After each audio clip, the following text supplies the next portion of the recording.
वो कहाँ है?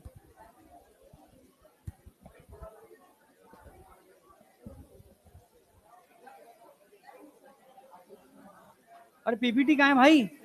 पीपीटी कहाँ है? अरे यार, चलो पीपीटी यारी तो फटाफट रिवीजन कर रहा हूँ तेजी से, एकदम फोकस, ठीक है बेटा? इधर मोबाइल नहीं, मोबाइल है रख दो, ठीक है। पीपीटी कहाँ है भाई?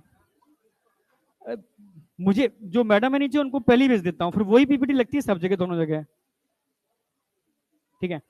आप पीपीटी लगाओ तो हम रिवीजन कर रहे हैं, ठीक है। इधर आ जाओ सारे के सारे, एकदम फोकस, एकदम बिल्कुल फोकस करके पूरा रिवीजन करना है, ठीक है।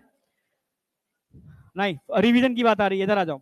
सबसे अच्छा ये तो तुम सीख पाए राइट और लेफ्ट नोस्ट्रिल वाला, वास्तव में चेंज कर पाए?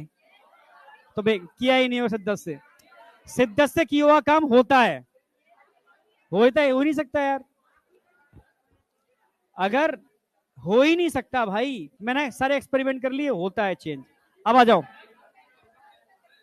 अब इधर आ जाओ, देखो सबसे इधर इधर इधर इधर इधर, सबसे पहले बात की थी व्हाट इज एक्सक्रीशन, याद आया? तो मैंने बोला था अभी एकदम साइलेंट होकर सुनना और आंखें बंद करके ब्रेन मैपिंग करना उसकी, ठीक है। एकदम साइलेंट होकर ब्रेन मैपिंग, सोने की नहीं बोला, लेकिन मैंने एकदम ब्रेन मैपिंग के लिए बोला, ठीक है। सबसे पहले, भाई तू स्टूडेंट ही है क्या? उठो वहां से, उठ बेंच पे आ, लग रहा है पता नहीं कौन बैठ गया आगे, एक तो ड्रेस नहीं पहना, उसका कुर्सी पर ऐसे घूम रहा है, ठीक है, ठीक है। इधर आ जाओ, सबसे पहले बात की थी व्हाट इज एक्सक्रीशन, क्लियर है बिल्कुल? अगर एक्सक्रीशन की बात करते हैं तो मैंने बताया था, इधर एकदम साइलेंट, एकदम साइलेंट, आवाज नहीं आनी चाहिए तभी स्टार्ट करूंगा मैं, ठीक है। भाई बॉडी में डिफरेंट टाइप के मेटाबॉलिक वेस्ट बनते हैं, ढेर सारे नाइट्रोजनस वेस्ट बनते हैं, काफी चीजें आप एक्सिस में आप इनटेक भी कर लेते हो, ठीक है। यस या नो? इन सबको बॉडी से बाहर निकालने की जो प्रोसेस है, क्या बोलते हैं उसको? एक्सक्रीशन, क्लियर बिल्कुल? एक्सक्रीशन की अगर बात की जाए, एक्सक्रीशन की अगर बात की जाए तो यहां पर एनसीईआरटी ने टाइप्स ऑफ मेटाबॉलिक बेस्ड और नाइट्रोजनस बेस्ड की बात की है, याद आ गया? नाइट्रोजनस बेस्ड के अंदर, मेटाबॉलिक बेस्ड में मैंने बताया था जैसे अमोनिया, सॉरी जैसे CO2, जैसे लैक्टिक एसिड, और अगर मैं नाइट्रोजनस बेस्ड की बात करता हूं तो ammonia, urea, uric acid, clear है बिल्कुल? अगर मैं नाइट्रोजनस बेस की बात करता हूं, अमोनिया, अमोनिया की अगर मैं बात करता हूं तो अमोनिया केस मैंने बताया था प्राइमरी नाइट्रोजनस बेस्ड है, which produce in all animal without any exception, जो भी अक्सर एनिमल्स होते हैं उनमें प्राइमरी नाइट्रोजनस बेस्ड अमोनिया बनता ही बनता है, कोई डाउट? हाईली टॉक्सिक होता है, हाईली टॉक्सिक होता है तो बॉडी में स्टोर नहीं कर सकते। हाँ, सॉल्युबिलिटी की बात की जाए तो रेडली सॉल्युबल, यानी हाईली सॉल्युबल होता है, तो क्या करना होगा? ठीक है, उसको निकालने के लिए लॉट ऑफ वाटर चाहिए, क्लियर है बिल्कुल? हाँ, फिर मैंने बात की थी भाई, ठीक है, निकालने के लिए लॉट ऑफ वाटर चाहिए क्योंकि सॉल्युबिलिटी उसकी बहुत ज्यादा रेडली सॉल्युबल है। दो क्वेश्चन और बनते हैं, अगर आपसे पूछा जाए कि अमोनिया अमोनियम आयन की फॉर्म में कहां से रिलीज होता है, आप बोलोगे गिल से होता है, बॉडी सरफेस से होता है। एक क्वेश्चन पूछेगा क्या किडनी का कोई रोल है इसके रिमूव करने में? No, kidney do not play any significant role in its removal. अब बताओ, यहां तक कोई डाउट था? एकदम क्लियर है ना बिल्कुल? फाइनली मैंने बात की थी ऐसे एनिमल जो अमोनिया को रिलीज करते हैं, क्या बोलते हैं इनको? अमोनोटेलिक, क्लियर है? जैसे अमोनोटेलिक के अंदर एक्वेटिक एनिमल होंगे, लाइक एक्वेटिक इंसेक्ट भी हो सकते हैं, एक्वेटिक ऑर्थोपोड भी हो सकते हैं, क्लियर है बिल्कुल? हाँ, इसके अलावा अगर हम बात करते हैं bony fish, mostly bony fish कैसे होते हैं? अमोनोटेलिक होते हैं, मोस्टली बोनी फिश अमोनोटेलिक होते हैं। इसके अलावा अगर हम बात करेंगे और क्या आएगा? टैडपोल, लार्वा, एम्फीबिया का लार्वा टैडपोल, वो पानी में रहता है, अमोनोटेलिक होता है, ठीक है, ये ध्यान रखना है। अगर मैं बात करता हूं यूरियोटेलिक, यूरिया की बात चल रही है, ऐसे एनिमल जो पानी से कहां पर आ गए? टेरेस्ट्रियल कंडीशन पर आ गए, अब उनको उसके अकॉर्डिंग अपने को क्या करना है? एडेप्ट करना है, अनुकूलित करना है, अपने को मॉडिफाई करना है, तो उन्होंने अमोनिया को किस में कन्वर्ट कर लिया? यूरिया में। किसके थ्रू? Ornithine cycle. कितने अमोनिया? दो। कितना CO2? एक। के मिलने से बनती है यूरिया, कोई डाउट? फाइनली इसके बाद हमने बात की थी बेटा, यूरिया तो बन गई आपकी, ठीक है, कहां बन रही है, लिवर में बन रही है। किडनी क्या काम कर रही है, यूरिन की फॉर्म में उसको एलिमिनेट कर रही है, यहां भी कोई डाउट नहीं था। फाइनली मैंने बात की थी, अगर यूरिया की बात करते हैं कंपेरेटिव लेस टॉक्सिक होती है, इसलिए स्मॉल अमाउंट आप बॉडी में स्टोर कर सकते हो। जैसे मैंने दो एग्जांपल बताए थे, ब्लड में कितना स्टोर कर लेते हैं, 20 से 40 मिलीग्राम पर 100 ml ऑफ ब्लड, क्लियर बिल्कुल, जो ब्लड की पीएच को मेंटेन करने में हेल्प करती है। इसके अलावा मैंने बताया था किडनी का, जो मैं पढ़ाऊंगा यहां पर, जो मेडुला होता है उसमें एक मैट्रिक्स भरा होता है, उसमें ऑस्मोलरिटी ग्रेडियंट होता है, उसको मेंटेन करने में भी यूरिया का रोल होता है। यहां तक कोई डाउट? चलो बहुत बढ़िया। फिर मैंने बताया था भाई कंपेरेटिव लेस सॉल्युबल होती है, तो निकालने के लिए comparative less amount of water की रिक्वायरमेंट होती है, यहां तक कोई डाउट था? और ऐसे एनिमल जो यूरिया को निकालते हैं उनको यूरियोटेलिक बोलते हैं, क्लियर बिल्कुल, जैसे मैमल्स यूरियोटेलिक है, एडल्ट एम्फीबिया यूरियोटेलिक है, पर फिश में अगर बात की जाए तो कार्टिलेजिनस फिश, क्योंकि उसको एक तरीके से एडेप्टेशन करना है मरीन वाटर के अंदर, ठीक है, वहां के हिसाब से अपने को मेंटेन करना है, तो वो यूरियोटेलिक होती है अपने बॉडी की ऑस्मोलरिटी को मेंटेन करने के लिए। कोई डाउट? फाइनली इसके बाद हमने बात की थी यूरिकोटेलिक। मैंने बताया था स्पेशली बर्ड्स और इंसेक्ट के अंदर प्रोटीन मेटाबॉलिज्म का जो फाइनल एंड प्रोडक्ट होता है वो क्या होता है, यूरिक एसिड, क्योंकि ये मेनली प्रोटीन खाते हैं भाई, बर्ड सीड खाते हैं, रेप्टाइल्स एनिमल को खा जाते हैं, तो प्रोटीन ही तो इंटेक कर रहे हैं बॉडी के अंदर। तो प्रोटीन मेटाबॉलिज्म का जो एंड प्रोडक्ट होता है क्या बोलते हैं उसको, यूरिक एसिड। नहीं आया क्या? स्पेशली बर्ड्स और रेप्टाइल्स के अंदर, पर मैमल्स के अंदर भी यूरिक एसिड बनता है। मैंने एग्जांपल बताया था, अगर आपकी डाइट में प्यूरिन्स बहुत ज्यादा हैं, प्यार से एजी, तो क्या होगा, जैंथिन बनेगा, और जैंथिन से यूरिक एसिड क्रिस्टल बनेंगे, और यूरिक एसिड क्रिस्टल आपके जॉइंट में आ जाते हैं, तो क्या हो जाएगा, गाउटी अर्थराइटिस। यहां तक कोई डाउट था? पक्का?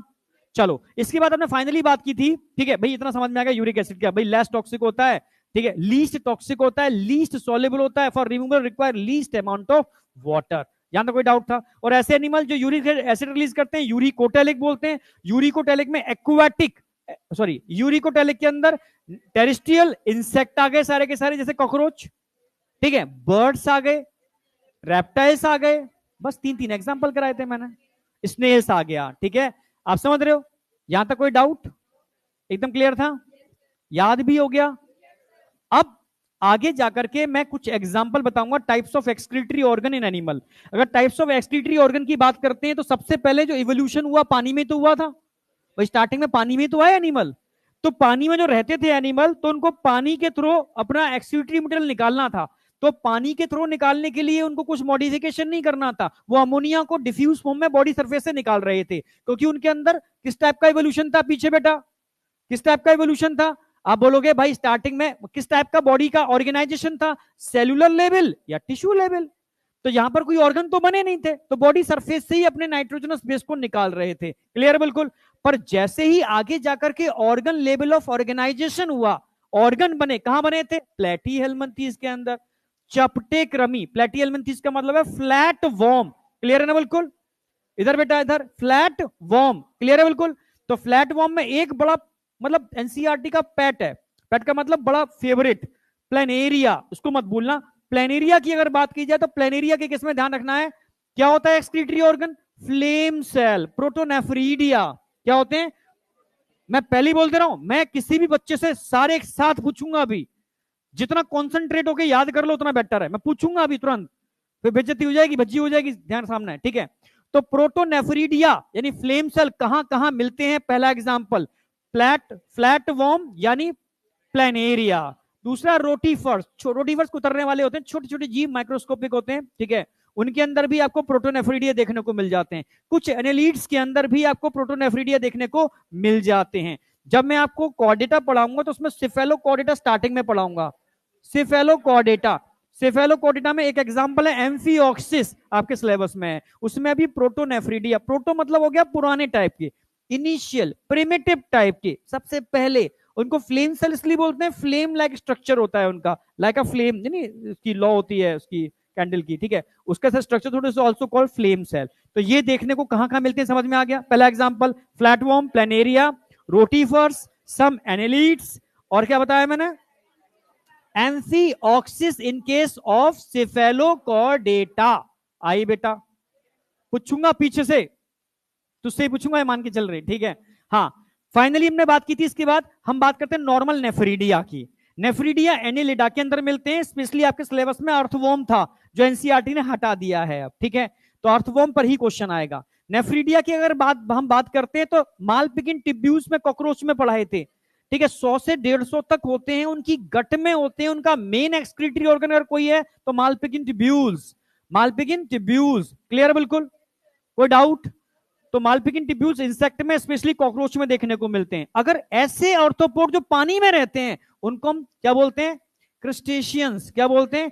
Crustaceans. Crustaceans it is the types of arthropod which present in aquatic condition. जैसे बड़ा कॉमन एग्जांपल है प्रॉन, झींगा, लोग खाते भी हैं, ठीक है, और एनसीईआरटी में इसका डायग्राम भी दे रखा है वहां पर लोअर एनिमल में, झींगा का, याद है अगर हमने पलटा उधर, हाँ प्रॉन का, तो प्रॉन ऑर्थोपोड है, उसमें एंटीनल या ग्रीन ग्लैंड देखने को मिलते हैं। वेरी इंपॉर्टेंट क्वेश्चन आता है, एंटीनल या ग्रीन ग्लैंड देखने को मिलते हैं, इस पर क्वेश्चन आता है, क्लियर बिल्कुल, ठीक है। फाइनली हमने लास्ट में बात की थी भाई, कोर्डेटा में हम ओनली वर्टिब्रेटा की बात कर रहे हैं, वर्टिब्रेटा में किडनी आ गई थी। अंतर इतना है, जो इनिशियल वर्टिब्रेट थे उनमें सिंपल टाइप की किडनी थी, थोड़ा एडवांस वर्टिब्रेट बने तो एडवांस किडनी आई, और एडवांस बने बर्ड्स और मैमल्स और एडवांस किडनी बन गई। यानी इसको बोलते हैं प्रोनेफ्रिक, मीजोनेफ्रिक, मेटानेफ्रिक, ये बस इवोल्यूशन हुआ था। प्रोनेफ्रिक किडनी का मतलब है ऐसी किडनी जिसमें नेफ्रॉन तो है पर ऐसे नेफ्रॉन है जिसमें सिर्फ ग्लोमेरुलस है। आगे जाके मीजोनेफ्रिक, ग्लोमेरुलस के साथ साथ वुमेन्स कैप्सूल बन गया। Metanephric, well developed loop of Henle बन गया, क्योंकि उनकी जरूरत थी वाटर कंजर्वेशन की, उनकी जरूरत थी यूरिन को कंसंट्रेट करने की, तो उन्होंने अपने अंदर लूप ऑफ हेनले विकसित कर लिया और बन गई मेटानेफ्रिक किडनी। ये स्टेप बाय स्टेप क्या हुआ है? एवोल्यूशन। आई या नहीं आई?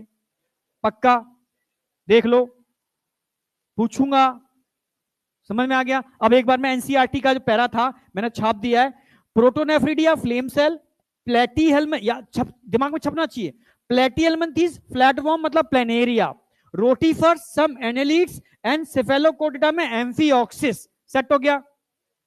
नेफ्रीडिया, अर्थवर्म एंड भाई अर्थवर्म किस में आते हैं? एनिलिडा के अंदर आते हैं।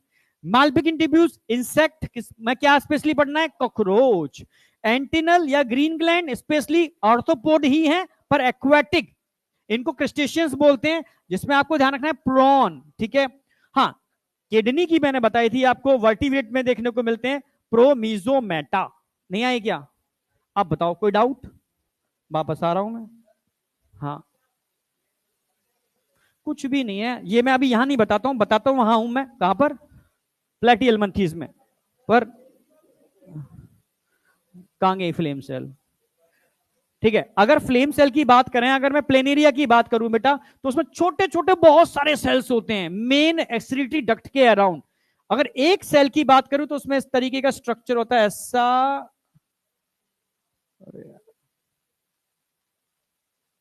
यहां का नहीं है, या वहां हम डिटेल में करा देते हैं इसको।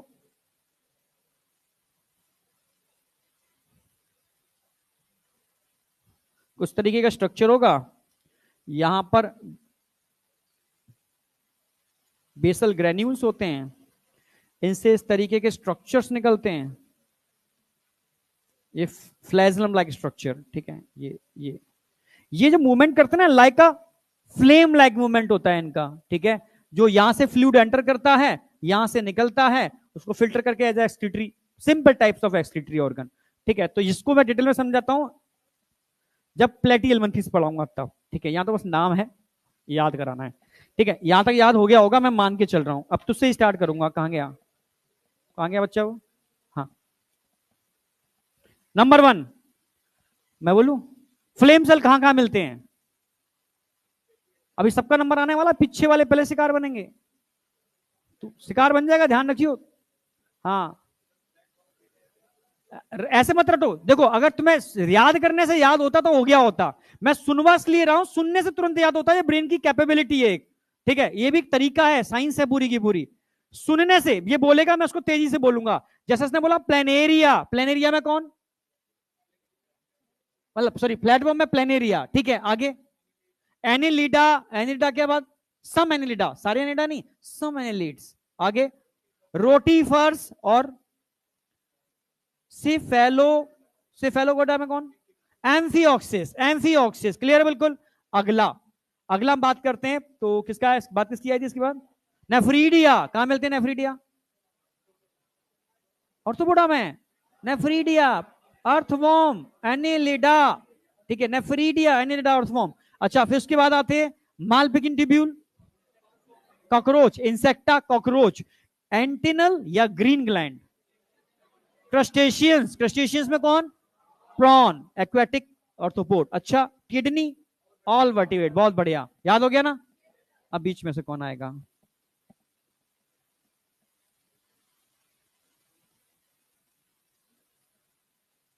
जो डरेगा वही शिकार होगा, ठीक है, जो आंखें छुपाएगा वो शिकार होगा, जो कि आंखों में आंखें गड़ा के बोलेगा ना, उसका मतलब भाई ये तो याद है उसको, ठीक है। सबका कॉन्फिडेंस इतना तेज है। चलो हाई कॉन्फिडेंट वाले को ही ले लेते हैं, बता देगी ना? हाँ या ना? कॉन्फिडेंस रखो, सारा खेल कॉन्फिडेंस का है, सच कह रहा हूं, दुनिया में कुछ भी नहीं है इसके अलावा। छोटे से बच्चे कॉन्फिडेंस, तो खतरनाक कॉन्फिडेंस होता है। अब तुम देखो, एक झुग्गी का बच्चा ले लो, ठीक है, एक बड़ा उसका बच्चा ले लो, बड़े मतलब अच्छे परिवार का, झुग्गी के बच्चे का कॉन्फिडेंस ना खतरनाक होगा, तो बड़े बड़ों को चला देगा वो। नहीं आया क्या? स्लम बच्चे जो होते हैं, स्लम बच्चे, कॉन्फिडेंस देखो उनका खतरनाक है, समझ, तुम्हारी हालत खराब कर देंगे वो। हाँ हाँ बेटा। अच्छा मैं बोलू, तू मुझे एग्जांपल बताएगी? यस। सबसे पहले हम बात करते हैं फ्लेम सेल, जिसको हम प्रोटोनेफ्रिडिया बोलते हैं, कहां मिलते हैं? प्लेटियलमंथीस में एग्जांपल एक,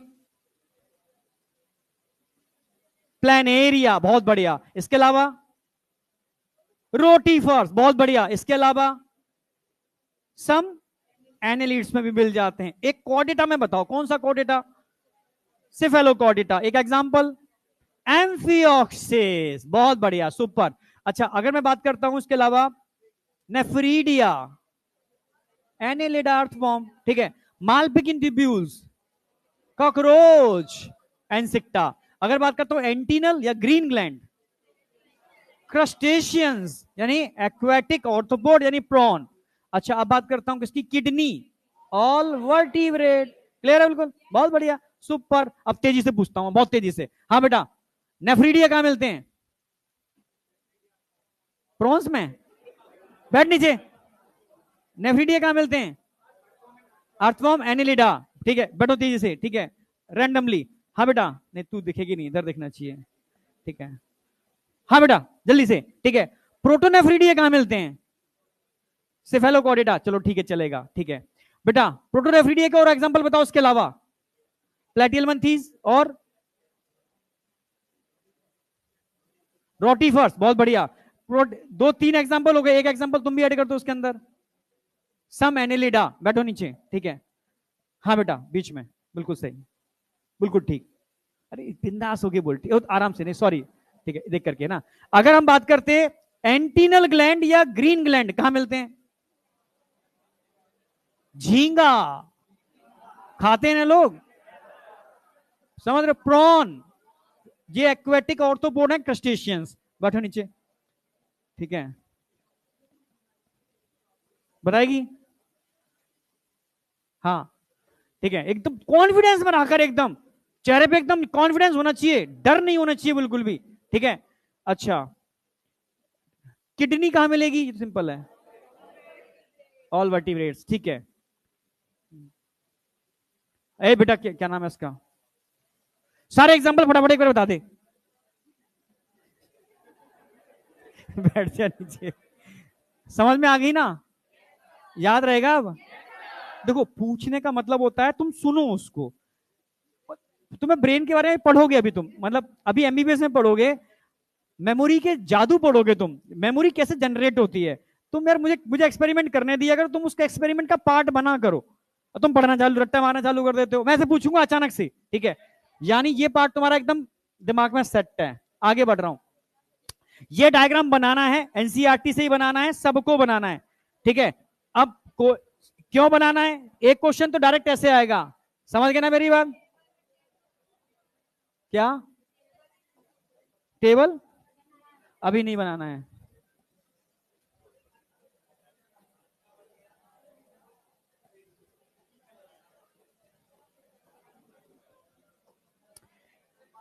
वो पूछेगा भाई ये क्या है, ये क्या है, ये क्या है,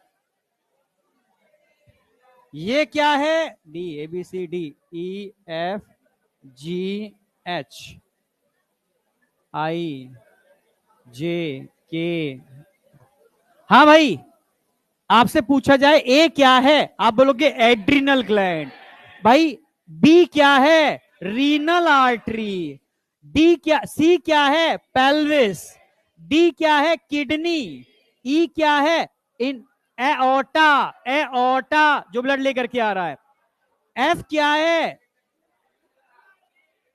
मजा नहीं आ रहा, अब शांत हो जाओ, ऐसा लग रहा है मंडी में आ गए, सब्जी मंडी में है ना। ठीक है, अब एकदम तुम साइलेंट हो जाओ, एकदम साइलेंट, और तुम देखो एनर्जी बड़ा फील करोगे अच्छा सा, मुझे बोलने दो, तुम साइलेंट हो जाओ, बस तुम सुनो, ठीक है। ठीक है, ई क्या है, इंफीरियर, नहीं सॉरी, ई कहां गया, ई क्या है, एओर्टा, डोर्सल एओर्टा, हार्ट से ब्लड लेकर के आता है। एफ क्या है, यूरीटर। जी क्या है, यूरिनरी ब्लैडर। ये क्या है, यूरेथरा। अगर इस तरीके से लिख करके आपसे पूछे जाए ऑप्शन में, आप कर दोगे, बहुत बढ़िया। ये क्या है, नीचे से डीऑक्सीजनेटेड ब्लड लेकर के जा रही है, यानी इंफीरियर वेना कैवा, क्लियर है। ये क्या है, पेल्विस। ये क्या है, कॉर्टेक्स, सॉरी ये मेडुला, पैरामिड, रीनल पैरामिड होगा, ये कॉर्टेक्स किडनी होगा। समझ गए ना मेरी बात, हाँ या ना। तो एक तो क्वेश्चन वो इस तरीके से पूछेगा, तो डायग्राम आपको बनाना है पहला। दूसरा, आपको दो तीन चीजें इसमें ऐड कर रहा हूं मैं, समझना। देखो, एड्रिनल ग्लैंड इमरजेंसी ग्लैंड होती है, आप जानते हो। रीनल आर्टरी आप जानते हो, रीनल वेन आप जानते हो, किडनी आप जान गए, डोर्सल एओर्टा आप जानते हो, यूरिटर आप जानते हो, ब्लैडर आप जानते हो, यूरेथ्रा आप जानते हो। ये अगर मैं बात करता हूं ऑक्सीजनेटेड ब्लड, तो हार्ट से ऑक्सीजनेटेड ब्लड पूरी बॉडी में जाता है डोर्सल एओर्टा के थ्रू। डीऑक्सीजनेटेड ब्लड नीचे से उठा करके हार्ट में जाता है इंफीरियर वेना कैवा के थ्रू। समझ गए ना मेरी बात, ये हार्ट है, ये हार्ट है, समझ गए ना मेरी बात, आई या नहीं आई। जो रेड कलर की आर्टरी किडनी में जा रही है, रीनल आर्टरी है, और जो ब्लू कलर की वेन किडनी में जा रही है, वो रीनल वेन है, इसमें भी कोई डाउट नहीं है। किडनी के अंदर बात करते हैं तो इंफीरियर वेना कैवा आपका हुई क्या। इंफीरियर वेना कैवा के अलावा अगर हम बात करते हैं, पेल्विस सेंटर वाला पार्ट होता है, मेडुला अंदर वाला पार्ट होता है, कॉर्टेक्स बाहर वाला पार्ट होता है। इसमें कोई डाउट है किसी को, नहीं, एकदम क्लियर होना चाहिए। अगर मैं पोजीशन ऑफ किडनी की बात करता हूं, पोजीशन ये एनसीईआरटी में दे रखा है, पोजीशन ऑफ किडनी। भाई किडनी ध्यान रखना है, हम आपकी आगे नहीं होती है, किडनी कहां होती है, पीछे, ठीक है, रेट्रो साइड में, पीछे की साइड में होती है, ठीक है। अब समझना, पीछे क्या होती है, बैकबोन, तो बैकबोन से सटी हुई होती है किडनी, बहुत ज्यादा डिफरेंस नहीं होता बैकबोन में और किडनी में, बहुत कम डिफरेंस होता है, आप समझ रहे हो, समझ गए ना मेरी बात। रेट्रो पीछे की साइड में होगी, रेट्रो पेरिटोनियल, पेरिटोनियम के बाहर होती है, ठीक है। Close to dorsal inner wall of body cavity, body की कैविटी की डोर्सल साइड जो इनर वॉल होती है उससे चिपकी हुई होती है, समझने की कोशिश करना। और रीढ़ की हड्डी के साथ से देखा जाएगा तो कहां कहां होगी, लास्ट थोरेसिक और थर्ड लंबर, समझाता हूं मैं, समझाता हूं, समझना। अगर मैं आपसे कहूं किडनी, कलर चेंज करना होगा, मान लो ये किडनी है, समझना, ये किडनी का नीचे वाला पार्ट है, मान लो, दिखेगा, टेंशन मत लो। यहां से यहां तक किडनी कितने वर्टिकल कॉलम को कवर कर रही है, समझना। ये एक्चुअल में, ये मान लो T12 12वें नंबर की थोरेसिक वर्टिब्रा, L3 तीसरे नंबर की लंबर वर्टिब्रा के बीच में होती है किडनी, ठीक है। अगर मैं इधर की किडनी को राइट बोलता हूं तो उसको क्या बोलूंगा, लेफ्ट। राइट थोड़ी सी नीचे है, लेफ्ट थोड़ी सी ऊपर है, due to presence of liver, मतलब जिगर, समझ गए ना मेरी बात। यानी राइट और लेफ्ट में थोड़ा सा पोजीशन का अंतर है, लीवर की प्रेजेंस की वजह से। इसके अलावा अगर मैं बात करता हूं, पोजीशन मैंने लिख दिया यहां पर, कहां पर होती है? Present between last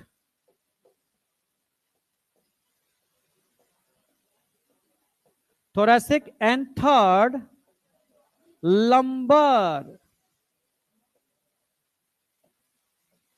vertebra। यहां तक कोई डाउट? इसलिए T12L3 मत भूल जाना। आई या नहीं आई? अरे आ गई ना। अब देखो, वैसे तो पूरे यूरिनरी सिस्टम की बात कर रहा हूं मैं, स्ट्रेचेबल होता है, खिंचने वाला, समझ रहे हो ना मेरी बात? स्पेशली मैं यूरिनरी ब्लैडर की बात करूं, वो सबकी सभी में बस एक स्ट्रेस रिसेप्टर का अंतर होता है और कोई भी नहीं। इसकी वॉल की बात कर रहा हूं, वॉल ऑफ यूरिनरी ब्लैडर या पूरा यूरिनरी सिस्टम, इन पूरे की वॉल की बात करेंगे तो 3 लेयर होंगे। कितने होंगे? 3, आउटर, मिडिल, इनर। आउटर ध्यान रखना है, चाहे कोई भी सिस्टम हो, सबकी आउटर लेयर फाइब्रस टिश्यू से मिलकर बनी होती है। फाइब्रस कनेक्टिव टिश्यू प्रोटेक्शन के लिए होते हैं।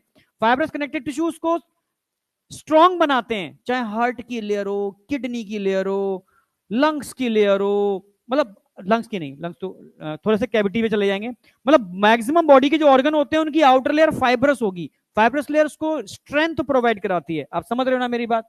तो आउटर लेयर यहां पर भी क्या होगी? फाइब्रस। आउटर क्या होगी?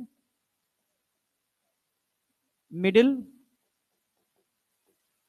और इनर, समझना। तो अगर मैं आउटर लेयर की बात करता हूं तो आउटर फाइब्रस लेयर है। मिडिल लेयर की बात करता हूं, smooth muscles.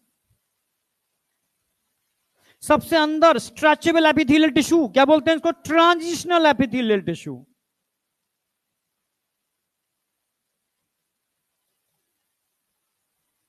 Transitional epithelial tissue.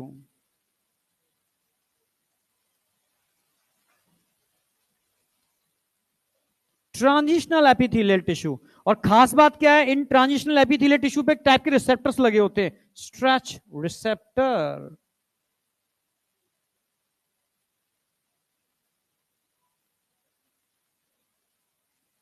Question आएगा, स्ट्रेच रिसेप्टर किस लेयर पर होते हैं? सबसे अंदर की लेयर पर होते हैं। स्ट्रेच रिसेप्टर का मतलब है जैसे जैसे यूरिन भरना चालू होगी, स्ट्रेचिंग होगी। नहीं आया क्या? और आपको फीलिंग आएगी कि ये जाना चाहिए। नहीं आया क्या? समझ रहे हो? हाँ, फीलिंग आएगी, जाना चाहिए। तो उसके लिए स्ट्रेच रिसेप्टर बहुत इंपॉर्टेंट रोल प्ले करते हैं, समझे? ठीक है। अगर मैं बात करता हूं यहां पर क्या होगा? यूरेथ्रा। क्या है यहां पर? यूरेथ्रा। ये पुराना क्वेश्चन है, अभी तो नहीं है। अगर मैं मेल के अंदर बात करूंगा तो थोड़ा लेंथ ज्यादा होगी, 20 सेंटीमीटर। फीमेल में 4 सेंटीमीटर। एम्स में आया हुआ क्वेश्चन था। In case of female UTI are more common comparative male. Male में भी होते हैं यूटीआई, मतलब यूरिनरी ट्रैक इन्फेक्शन, पर फीमेल में बहुत कॉमन है। क्यों? क्योंकि यूरेथ्रा का मीडियम एसिडिक होता है। एसिडिक मीडियम कहीं ना कहीं इन्फेक्शन से प्रोटेक्ट करता है, मेल हो या फीमेल हो। आप समझ रहे हो ना मेरी बात?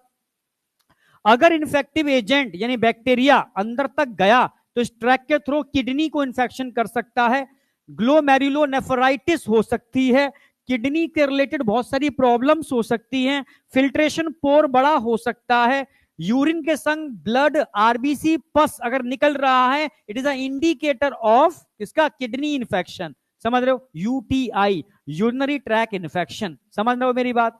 तो फीमेल में मोर कॉमन है due to short length of urethra. अरे आई या नहीं आई? आप बताओ, यहां तक कोई डाउट? ये बेसिक, बिल्कुल बेसिक है। ये डायग्राम बनाना है, जो पॉइंट एनसीईआरटी ने दे रखे उतने ही लिखने हैं, एडिशनल मत ऐड करना। सिर्फ पोजीशन ऐड कर देना, इसकी वॉल ऐड कर देना, यूरेथ्रा की लेंथ ऐड कर देना, इसके अलावा कुछ भी ऐड करने की जरूरत नहीं है। आई या नहीं आई?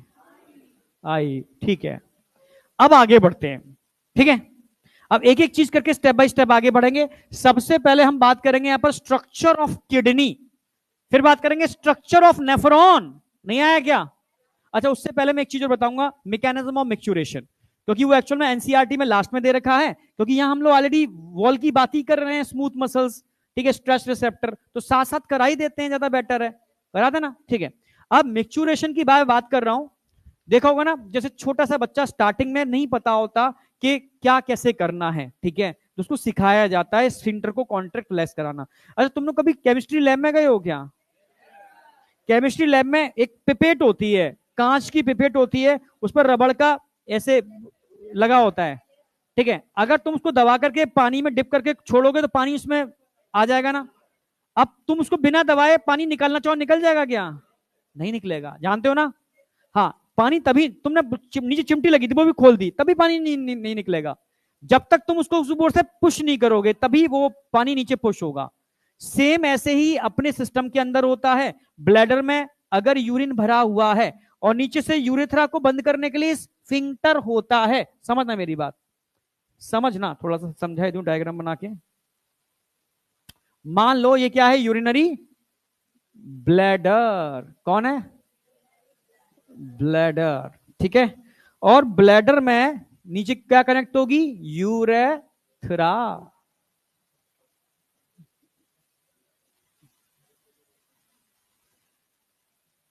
मान लो ये क्या है? यूरेथ्रा। अरे किसी बच्चे ने क्या लिफ्ट के संग छेड़छाड़ की है क्या?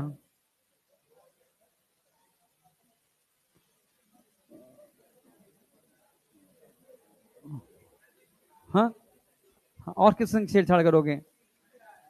ठीक है, और करने की कोशिश करोगे जूते पड़ेंगे, समझ रहे हो? हाँ, समझ में आया? तो लिफ्ट के संग अगर छेड़छाड़ की है तो इट इज अ डेंजरस, मैं बता दूं आपको, ठीक है, क्योंकि आजकल तुमने देखे होंगे कई केस हो रहे हैं, मैंने कई केस, कई मतलब देखे होंगे, मतलब पूरा पूरा लिफ्ट से बहुत बड़े बड़े हादसे भी हुए हैं, ठीक है। तो यार लिफ्ट से छेड़छाड़ मत करना। कल किसी बच्चे ने बंद लिफ्ट को इस तरीके से खोलने की कोशिश की है, ठीक है, इससे क्या हुआ, उसका जो स्लाइडर है वहां से उसके हट गया है, वो एक्सीडेंटल भी हो सकता था, गिर भी सकती थी लिफ्ट।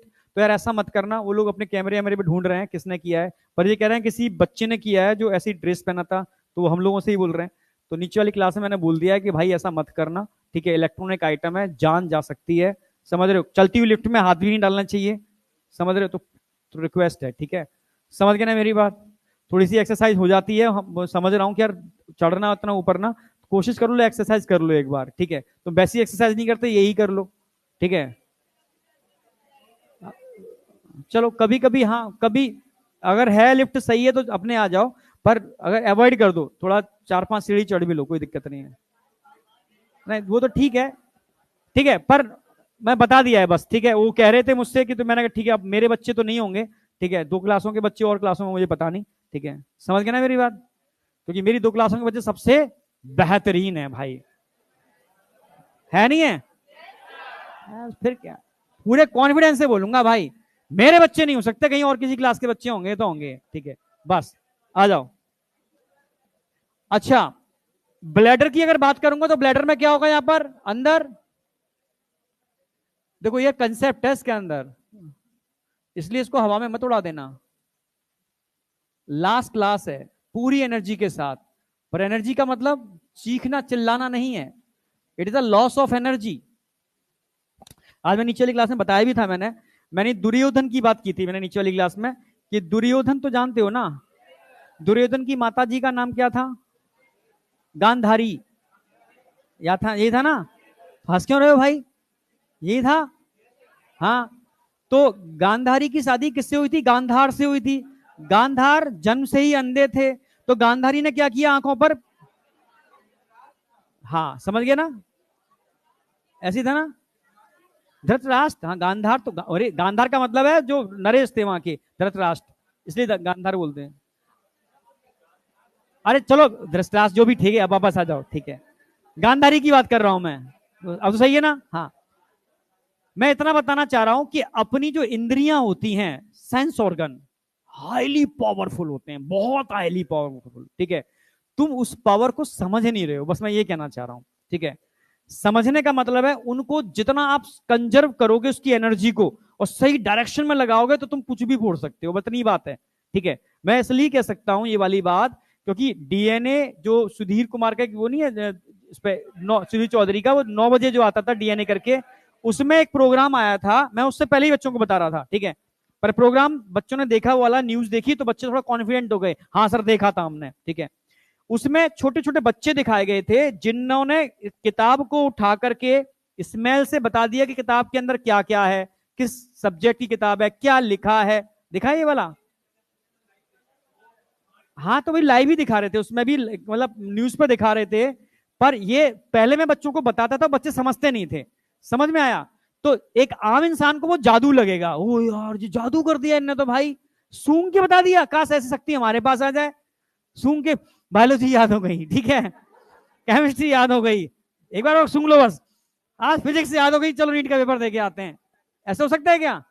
अरे भाई हो सकता है, पहले नहीं हो सकता, क्यों नहीं हो सकता भाई? एक्चुअल में सारा खेल सेंस ऑर्गन का है, तो उनको वही प्रैक्टिस कराई गई है, ठीक है। मैं इतना कहना चाहता हूं, अपने सेंस ऑर्गन को बर्बाद मत करो, ठीक है, थोड़ा सा उसको यूटिलाइज करो सही डायरेक्शन में, समझ रहे हो। उसको मैं कनेक्ट कर रहा हूं कहां से, गांधारी से। गांधारी ने इतने दिनों तक आंखें बंद रखी थी, तो उससे क्या हुआ, उसके अंदर एक खतरनाक एनर्जी का डेवलपमेंट हुआ था।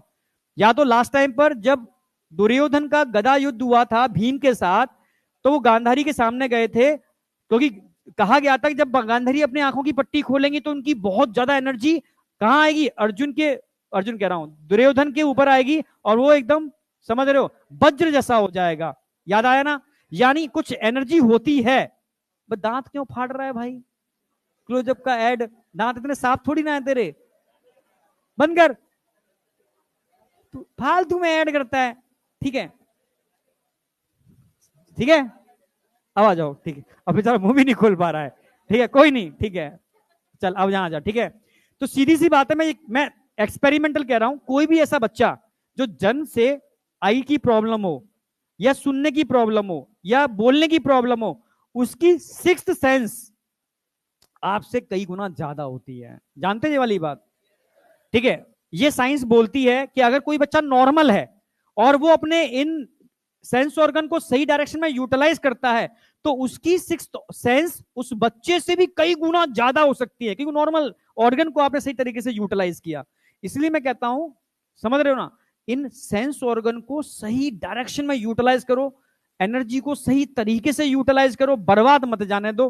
आप समझो बस, एंड दे दी मैंने, समझ रहे हो ना? हाँ, तो इसलिए मतलब कम बोलो, पर जब जरूरत है तो बोलो, ये नहीं कहा मैंने, मतलब सही डायरेक्शन में यूटिलाइज करो, ठीक है। जहां एनर्जी लगानी है वहां लगाओ, जहां नहीं लगानी वहां बचाओ। आई नहीं आई? आई आ गई ना? हाँ, तो सीट मत तोड़ा करो, एनर्जी को सही डायरेक्शन में लगाओ। मैं इसलिए नहीं बोल रहा कि तुम सीट तोड़ रहे हो, मैं इसलिए बोल रहा हूं कि अपने को एकदम फोकस कर लो, बस एकदम, समझ रहे हो। अगर तुमने फोकस कर लिया तो असीम एनर्जी है, बहुत पावरफुल एनर्जी है, उसको यूज करो भाई, समझ गए ना? वापस आओ, अब एकदम सीरियस इधर। अगर हम बात करते हैं स्ट्रेस रिसेप्टर, कभी कभी देखा है ना, जैसे मानो आप यूरिन करके गए किसी पैथोलॉजी पर यूरिन का टेस्ट देने के लिए, ठीक है, सैंपल देने के लिए, तो उसने कंटेनर दिया कि भाई यूरिन लेके आओ, यूरिन तुम घर से करके निकले, अब तो यूरिन कहां से आ जाएगी? कोशिश करो भाई, आएगी, तुम जाके कोशिश करोगे तो आ जाएगी। नहीं आया क्या? नहीं थी तब भी आ गई, कैसे आ गई? अरे साइंटिफिक देखो, जब पढ़ाई किया करो तो पूरा साइंटिफिकली एकदम समझ के, ठीक है। अब तुम शर्मा ये थोड़ी ना करना है, समझ रहे ना? हाँ, इधर इधर मेरी आंखों में आंखें डाल करके, ठीक है, ऐसा हो, सीधे कमर सीधी, तुम पसर जाते हो, तुम यार इतना तो स्ट्रेंथ लेके आओ। एक बच्चा देखा वो नीचे लेट लेट के नीचे बेंच के नीचे चला गया पूरा का पूरा, ठीक है। सीधी सी बात है बेटा, अगर चाहोगे तो यूरिन आ जाएगी खाली ब्लैडर होने के बाद भी, समझना मेरी बात। आखिर ऐसा कैसे पॉसिबल है? पहला क्वेश्चन। दूसरा क्वेश्चन, जब इमरजेंसी होती है तो आप यूरिन रोक लेते हो, ब्लैडर भरा हुआ है, फिर भी आखिर कैसे?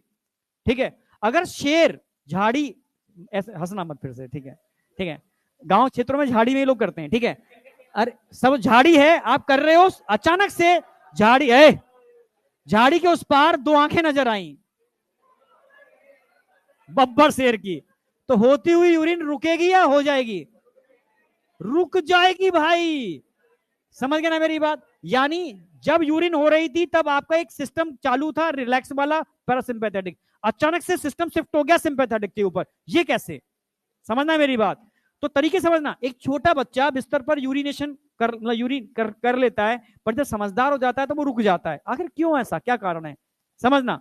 आखिर स्ट्रेस रिसेप्टर का रोल क्या है, अगर मैं स्ट्रेस रिसेप्टर हटा दूं यहां से तो क्या होगा, ये सारे क्वेश्चंस पूछे जाते हैं, तो आप समझना अच्छी तरीके से, ठीक है। सबसे पहले मैं बात करूंगा यहां पर यूरिनरी ब्लैडर, जिसमें क्या भर रहा है, यूरिन, क्योंकि इससे कौन कनेक्ट होते हैं, दो यूरिटर आकर के, समझना मेरी बात, ठीक है। तो भाई ये क्या है, यूरिनरी ब्लैडर, यूरिनरी ब्लैडर। इस पर ये रेड कलर के क्या लगे हुए हैं, स्ट्रेच रिसेप्टर।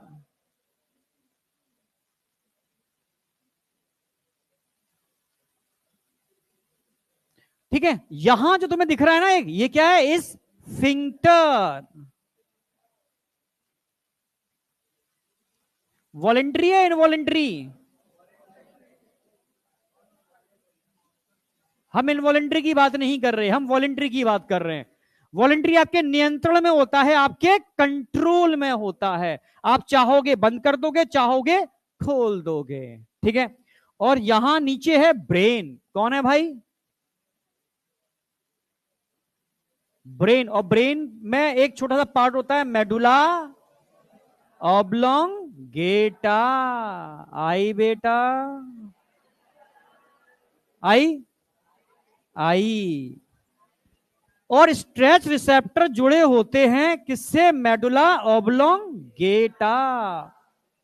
कोई डाउट, अब आएगी, क्या आएगी, समझ आएगी, यूरिन नहीं आएगी, समझ आएगी, समझ रहे हो। अब यूरिन कैसे होगी, अब समझो मेरी बात, जैसे जैसे ब्लैडर में यूरिन डिपॉजिट होगी, कलेक्ट होगी, कहां पर, यूरिनरी ब्लैडर में, सही है ना एकदम, हेडेक हेडेक तो नहीं है ना, हाँ, रिलैक्स रहो, एकदम कूल रहो, ठीक है, और समझो कि एक्चुअल में है क्या, कंसेप्ट क्या है, ठीक है। और देखो 2 मिनट के अंदर ना याद करा दूं मैं अभी, ठीक है। तो धीरे धीरे ब्लैडर में क्या हो रही है, यूरिन डिपॉजिट हो रही है, आ रही है, और जैसे जैसे यूरिन आएगी तो स्ट्रेच रिसेप्टर उससे टकराएंगे, सिग्नल कहां जाएगा, सीधा मेडुला ऑब्लोंगेटा के पास, और ब्रेन में भी जाता है, सेरिब्रम में भी कनेक्टेड होता है, सेरिब्रम के आपस में कनेक्शन होता है, ठीक है। मैं डायरेक्टली मेडुला ऑब्लोंगेटा की बात कर रहा हूं, ठीक है। और मेडुला ऑब्लोंगेटा आप जानते हो बॉडी ऑर्गन से जुड़ा होता है एक नेटवर्क ऑफ न्यूरॉन के थ्रू, उस नेटवर्क को हम क्या बोलते हैं, PNS, PNS, peripheral nervous system. It is a network of neuron which connect CNS to body organ. अब पीएनएस के 2 भाग होते हैं, कौन कौन से, एएनएस और एसएनएस, एएनएस एसएनएस, नहीं आया क्या, ऑटोनॉमिक नर्वस सिस्टम, एएनएस और SNS, somatic nervous system, SNS. अच्छा भाई, एएनएस वॉलेंट्री होता है इनवॉलेंट्री होता है, कैसा, इनवॉलेंट्री, हमारे कंट्रोल में नहीं होता, इन वॉलेंट्री, बिल्कुल सही। और ये कैसा होगा, वॉलेंट्री, वॉलेंट्री हमारे कंट्रोल में होता है, ठीक है। अब समझना, सारा खेल इच्छा पर है, इच्छा शक्ति के ऊपर है, इच्छा शक्ति होगी तो यूरिन निकलेगी, नहीं होगी तो नहीं निकलेगी, नहीं आया क्या, कैसे, अब देखो भाई, एसएनएस का मतलब है, यहां जो एसएनएस किससे जुड़ा हुआ है, स्फिंक्टर, किससे, स्फिंक्टर, स्फिंक्टर वॉलेंट्री है इनवॉलेंट्री, वॉलेंट्री, आप समझना। अब जैसे सारा खेल किसका है, स्फिंक्टर का है, अब समझना, आप स्फिंक्टर को अपनी इच्छा से दबा भी सकते हो, खोल भी सकते हो, नहीं आई, क्योंकि कौन सा है, वॉलेंट्री, इसको आप कॉन्ट्रैक्ट भी करा सकते हो और रिलैक्स भी करा सकते हो, समझ रहे हो। सारा खेल इच्छा शक्ति का है, नहीं आया क्या, समझ रहे हो। इमरजेंसी है, बाहर कुंडी लगा के भाई चला गया, उस गेट की भी कुंडी लगी हुई है और एक जग पानी पी के आए हो, अब क्या करोगे, समझ रहे हो। अब रोकोगे ना, कैसे रोकोगे, अब सुनो, यहां पर आ जाओ, है इधर आ जाओ। अब आज स्फिंक्टर को क्या करोगे, दबाओगे, नहीं आई, स्फिंक्टर को क्या कराओगे? कॉन्ट्रैक्ट कराओगे, नहीं कराओगे? जब स्फिंक्टर आपका कॉन्ट्रैक्ट होगा तो सिग्नल सीधा कहां जाएगा? ब्रेन में। समझना, तो खाली जैसे आप स्फिंक्टर को ढीला कर दो, यूरिन नहीं निकलेगी। समझ रहे हो ना? टाइट कर लो, मतलब उससे ये सिग्नल भेजता है कहां पर? आप समझना मेरी बात। अब सबसे पहले मैं यूरिन को रोकने का मैकेनिज्म बता रहा हूं, ठीक है? इमरजेंसी आ गई भाई, मान लो कोई भी एक भाई, ठीक है, कोई भी, अब इधर आ जाओ, पिट जाओगे। समझ रहे हो ना? तेरी नहीं, इसकी इसकी बात कर रहा हूं मैं। हाँ, मान लो, ठीक है, मान लो, ठीक है, तुम एक जग पानी पी के आए हो, अब कंट्रोल नहीं हो रहा, फिर भी रुकना है, मजबूरी है, ठीक है, तो आप क्या करोगे? स्फिंक्टर को कॉन्ट्रैक्ट कराओगे, रिलैक्स कराओगे? सिग्नल सीधा कहां जाएगा? स्फिंक्टर के कॉन्ट्रैक्शन के लिए सीधा सिग्नल कहां गया? जैसे ही आप कॉन्ट्रैक्ट कराओगे स्फिंक्टर को, खाली कॉन्ट्रैक्शन से कुछ फायदा नहीं होगा, आपको क्या कराना पड़ेगा? भरे हुए इस ब्लैडर को और बड़ा करना होगा, यानी डायलेट करना होगा, यानी स्मूथ मसल्स को और डायलेट करोगे, तो सीधा सिग्नल कौन करेगा उस कंडीशन में? सिग्नल सीधा कहां जाएगा? आप बोलोगे एएनएस के पास। सिग्नल कहां जाएगा? एएनएस के पास। एएनएस में भी कहां जाएगा सिग्नल? समझना मेरी बात भाई, रोकना है, इमरजेंसी, और इमरजेंसी के अंदर सिंपैथेटिक काम करता है, तो इधर हो जाएगा सिंपैथेटिक, इधर हो जाएगा पैरासिम्पैथेटिक।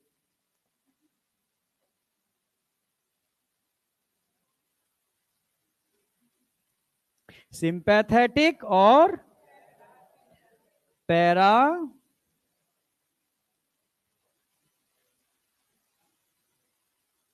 सिंपैथेटिक। अगर मैं सिंपैथेटिक नर्वस सिस्टम की बात करता हूं तो सिंपैथेटिक नर्वस सिस्टम, समझना मेरी, इमरजेंसी में काम करता है, तो सिंपैथेटिक नर्वस सिस्टम क्या काम करेगा?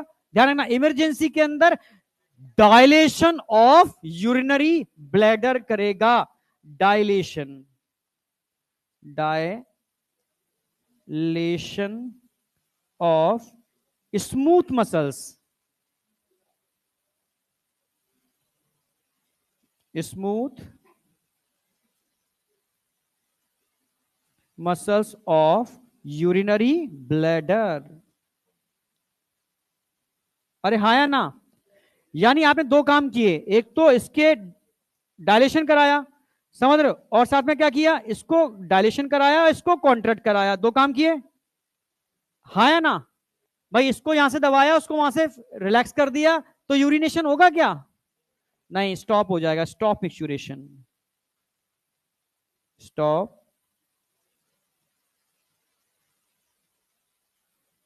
एक बात समझ में आ गई मिक्सुरेशन रुकता कैसे है? हाँ या ना? अरे बता तो दो भाई। सिग्नल सीधा कहां गया? सिंपै के पास, सिंपै मैकेनिज्म को रोकेगा, पैरा कराएगा, ठीक है? तो अब 1 घंटे बाद मानो गेट खुला, आप गए, सब कुछ रिलैक्स कंडीशन में है, तो उस समय आप क्या होगा? आप इसको कॉन्ट्रैक्ट कराओगे, रिलैक्स कराओगे? इसको रिलैक्स कराने का मतलब है जैसे ही रिलैक्स होगा सिग्नल कहां जाएगा? पैरा क्या काम करेगा? ब्लैडर को कॉन्ट्रैक्ट कराएगा, स्मूथ मसल्स को कॉन्ट्रैक्ट कराएगा, तो पुशिंग डाउन से क्या होगा? यूरिन बाहर आएगी, यानी यहां पर क्या होगा? Contraction, contraction of smooth muscles of urinary bladder. भाई ये दोनों मैकेनिज्म अगर स्टार्ट होंगी तो उससे क्या होगा? स्टॉप होगा, कंटिन्यू होगा? स्टार्ट हो जाएगा।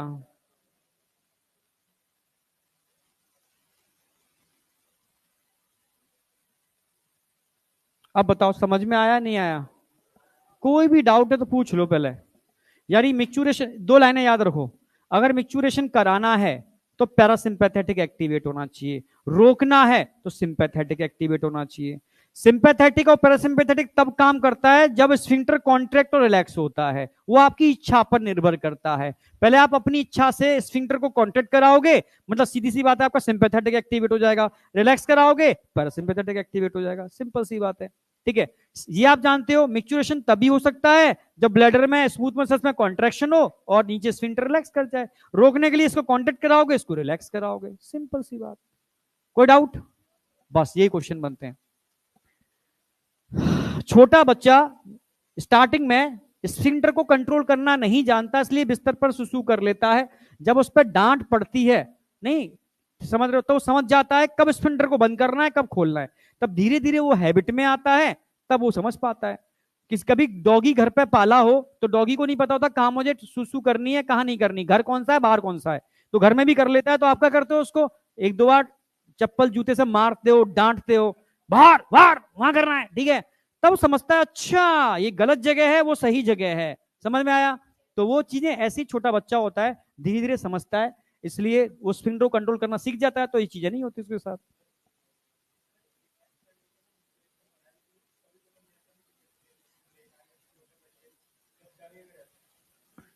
वो मैंने बच्चों को नहीं पता कब मुझे कंट्रोल करना है, कब मुझे खोलना है, नहीं समझ में आ गया। बच्चों के केस में होता है, समझ रहे हो, बड़ों के केस में नहीं होता।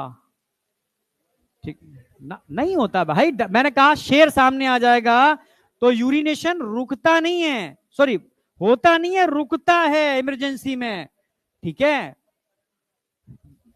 दिल्ली का केस था, आकाश साउथ एस की बिल्डिंग थी, नई नई बनी थी, ठीक है। उस समय भूकंप आया था बड़ा तगड़ा वाला है, 2012-13 की बात है, ठीक है। हाँ भूकंप आया था बहुत तगड़ा वाला। तो मैं क्लास में था और कुछ टीचर बाथरूम में थे। बिल्डिंग हिली, वो भागे थे बुरी तरह से, ठीक है। तो मतलब पैंट गीले हो गए थे, पर पैंट गीले इस वजह से नहीं हुआ था, समझ रहे हो, समझ गए ना मेरी बात। तो इसका मतलब फिर बच्चों ने कहा सर अरे वो ऐसे हुआ था, मैंने कहा ना वो अलग केस था। समझ में आया, समझ गए ना मेरी बात। हाँ जब चलता हुआ सिस्टम एकदम रुकेगा तो गड़बड़ थोड़ा बहुत तो होगा, ठीक है। पर ऐसा केस हुआ था। अब सोचो ऐसे केस में क्या यूरिनेशन होगा या रुकेगा, क्योंकि बिल्डिंग हिल रही है, इमरजेंसी है ना। तो इमरजेंसी में सिंपैथेटिक चालू होगा, पैरासिम्पैथेटिक चालू होगा, सिंपैथेटिक। अब तुम जिंदगी में भूलोगे नहीं भाई, इतने सारे एग्जांपल दे दिए, आया नहीं आई। हाँ सिंपे का मतलब है रोकना है, पैरा का मतलब है करना है, सिंपल सी बात। आगे बढ़ रहा हूं मैं। अरे यार इसको भी लिखने की जरूरत पड़ रही है, करो जल्दी। हाँ कौन सा बेटा, मोटर।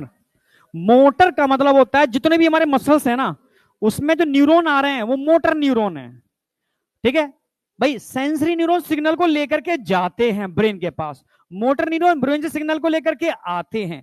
तो जितने भी आपके स्केलेटल मसल्स होते हैं वो मोटर न्यूरॉन से ही जुड़े होते हैं, सेंसरी न्यूरॉन से जुड़े नहीं होते, क्योंकि सेंसरी ऑर्गन तो है नहीं ये। जो सिग्नल लेकर के आए वो मोटर है, जो लेकर के जाए वो सेंसरी है, जो दोनों काम कर ले वो मिक्स टाइप ऑफ न्यूरॉन है। जितने भी न्यूरोमस्कुलर जंक्शन होते हैं उनके पास सिर्फ और सिर्फ मोटर सिग्नल आते हैं और कोई आते नहीं है। नहीं आई, आ गई ना। हाँ बेटा हो गया। हाँ तो ढंग से बोल भाई, ढंग से बोल, कुछ खा के आया ना। हाँ अब बोल।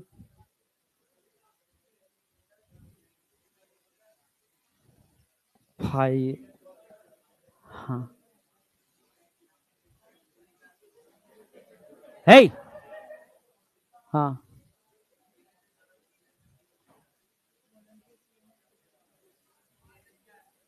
CNS central nervous system, brain CNS का पार्ट है। हाँ भाई जब भी वॉलेंट्री की बात आएगी, ब्रेन की बात आएगी, मतलब सेरिब्रम की बात आएगी, याद हो रेस्पिरेटरी सिस्टम में बताया था ब्रेन का ही एक पार्ट क्या होता है, सेरिब्रम। सेरिब्रम सिग्नल कहां भेजेगा, एमओ के पास। कहां बताया था, रेस्पिरेटरी सिस्टम में।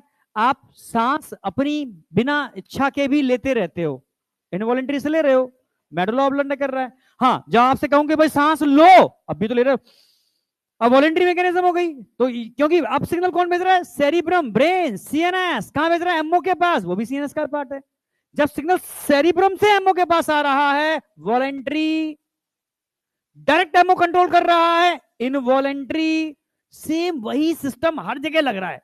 चाहे तुम रेस्पिरेटरी पढ़ो, सर्कुलेटरी पढ़ो, एक्सटीटरी पढ़ो, समझ रहे हो, कोई भी सिस्टम पढ़ोगे यही तो दो तीन चीजें पढ़ रहे हो, सिम्प है, पैरा, सीएनएस, पीएनएस, सब में ये तो पढ़ रहे हो ना, कुछ नई चीज थोड़ी ना पढ़ाई मैंने, सेम वही चीज है। ब्रेन कनेक्ट कर दिया, अब ब्रेन लिख दो या इसको लिख दो सेंट्रल नर्वस सिस्टम, एक ही तो बात है।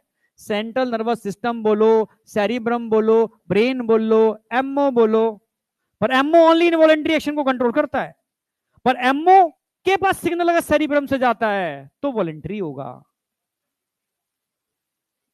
अरे यार चलो इसकी इच्छा के लिए देख लेते हैं,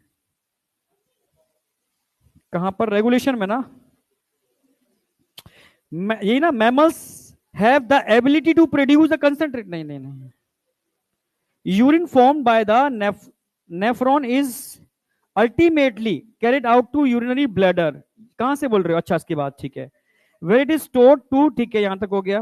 अब आ जाओ, voluntary signal is giving by the central nervous system, ये तो बताइए, ये बताया मैंने, this signal is initiate the stretching of the urinary bladder and its gate, अच्छा समझ गया ठीक है,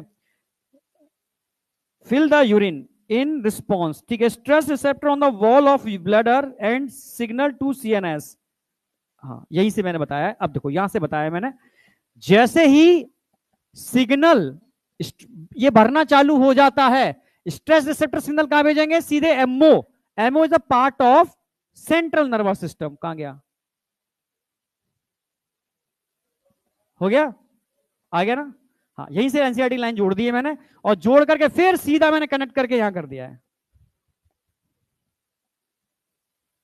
अरे बोल भाई, क्या रीनल, इनर, इनर कहीं दे रखा है एनसीईआरटी में, पुराना, फिर तुम पुरानी चीजें उठाओगे, हटा दी मैंने सब, समय के अनुसार चेंज होते हैं ना, ठीक है। अब मुझे तुम्हें पीएचडी नहीं करानी, मुझे सिर्फ सिलेक्शन चाहिए। अब पेपर एनसीईआरटी से आएगा तो मैं एनसीईआरटी की बात कराऊंगा ना, मैं क्यों कराऊंगा इनर स्फिंक्टर की बात, ओनली वॉलंटरी स्फिंक्टर की बात कराऊंगा, ठीक है, समझ गए ना, हाँ। अब वो एमबीबीएस पढ़ लेना, तुम जब सिलेक्शन ले लोगे तब पढ़ लेना, अब मैं क्यों पढ़ाऊं अभी, समझ में आया। समय के संग कुछ चीजें चेंज कर दी हैं, थोड़ा सा इररिलेवेंट टॉपिक हटा दिए, रिलेवेंट टॉपिक की बात कर रहे हैं, एनसीईआरटी की लाइन को कंसेप्ट संग जोड़ करके करा रहे हैं, क्लियर है। आगे चलो, आगे बढ़ रहा हूं मैं, है ना। अब बात करेंगे बेटा, हाँ कुछ कह रहे हो, क्या रह गया कुछ, क्या, अरे क्या रह गया, कितने रह गए,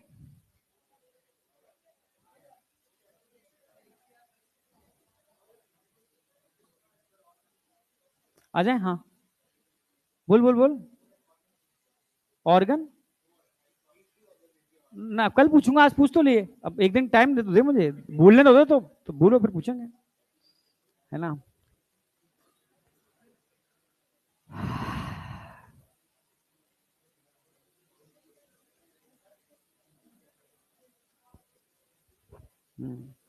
अरे एनसीईआरटी कहाँ है, ये दियो बेटा, ये सही एनसीईआरटी है भाई,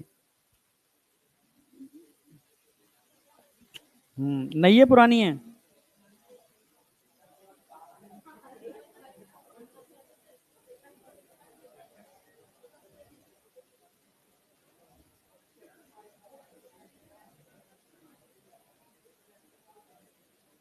नहीं चैप्टर वाइज नहीं है, चैप्टर इसमें एक चैप्टर इसमें, दो तीन है, दो तीन है, हाँ ठीक है, हैंडलिंग इजी हो जाए, क्या फर्क पड़ता है, तुम्हें लाइनें आनी चाहिए, हैंडलिंग इजी हो जाए, ठीक है, चैप्टर वाइज कर लो जो तुम्हें समझ में आया, यूनिट वाइज कर लो, फिजियोलॉजी अलग कर लो, क्या फर्क पड़ता, हो गया। अब बेसिक स्टार्ट करते हैं भाई, स्ट्रक्चर ऑफ किडनी। देखो जब भी ऑर्गन की डायमेंशन की बात आए, ये तुम भूलोगे, क्या करोगे, भूलोगे, और हर पेज पर कुछ ना कुछ ऐसा डेटा होता है जो तुम भूलोगे, तो एनसीईआरटी के पेज पर ही येलो कलर का स्टिकी नोट्स लगाओगे, भूलने वाले डेटा को वहां पर मेंशन कर दोगे, जब रिवीजन करोगे तो भूलने वाले डेटा को एक बार पलट के देखना है, बात बाकी कंसेप्ट तो आपको याद रह गई, अरे आई नहीं आई, करते हो ये चीज मेथड यूज, हाँ ठीक है, हाँ कहीं भी लिखो, स्टिकी नोट्स पे लिखो, नोट्सों में लिखो, कहीं भी लिखो, ठीक है। तो ये थोड़ा सा भूलने वाला डेटा है, थोड़ा याद रखना कि भाई डायमेंशन क्या है, each kidney of an adult human, भाई 10 से 12 सेंटीमीटर क्या होगी उसकी लेंथ, 5 से 7 सेंटीमीटर क्या होगी उसकी विड्थ, 2 से 3 सेंटीमीटर क्या होगी उसकी थिकनेस, वेट अप्रोक्सीमेट कितना होगा? 120 से 170 ग्राम। कोई डाउट? अब एनसीईआरटी की एक लाइन है भाई, किडनी कैसी होती है? Reddish brown, bean shape, bean समझते हो ना?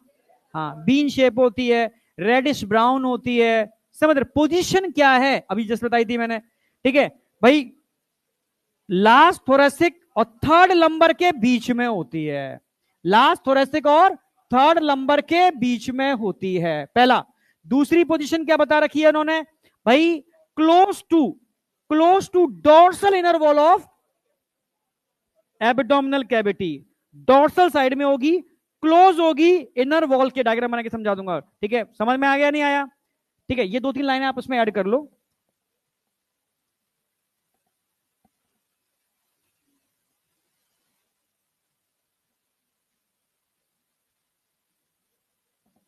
रेडिश ब्राउन होगी, बीन शेप होगी,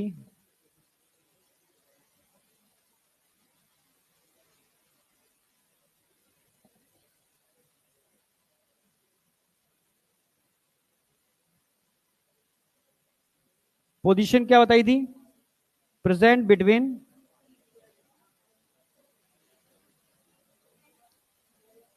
T12 L3। ठीक है, मतलब क्या हो गया? समझ गया ना मेरी बात? लिखा चुका हूं।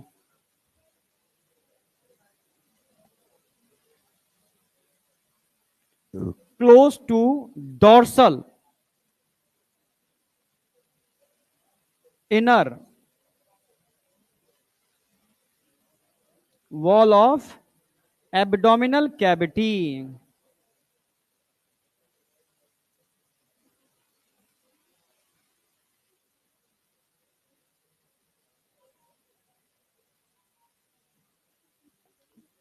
एक बात तो ध्यान रखना है, क्या? रेट्रोपेरिटोनियल, रेट्रो समझाता हूं, रेट्रो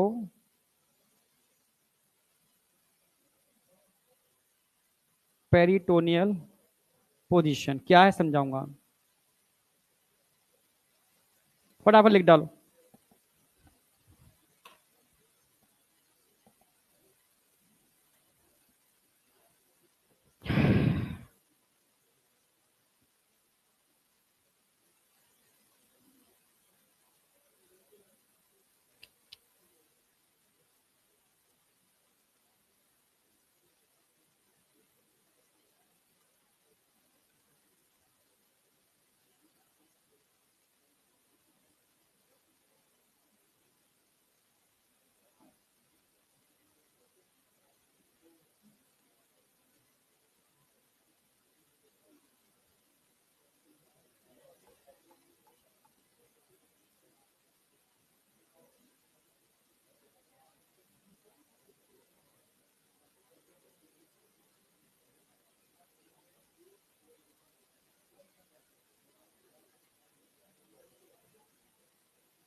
हो गए?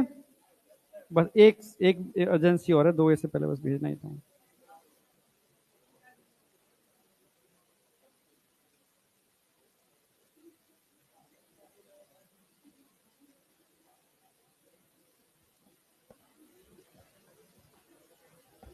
हाँ, हो गया ना? अब आ जाओ। कवरिंग ऑफ किडनी के अंदर मैं सारी बातें इंक्लूड कर दूंगा, समझने की कोशिश करना। जैसे मान लो, मान रहे हो क्या?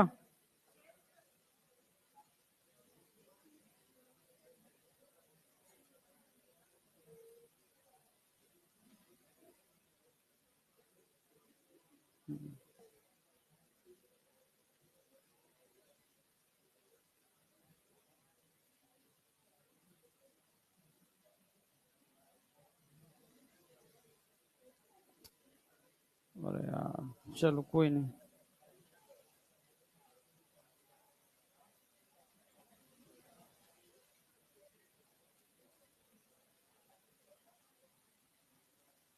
ठीक है।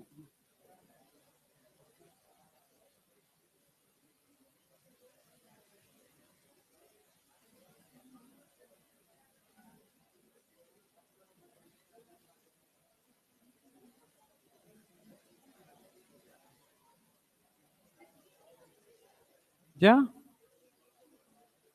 किडनी को हिंदी में इसको किडनी बोल रहा हूं। किडनी को हिंदी में क्या बोलते हैं? वृक, हाँ। वृक, वृक, सही।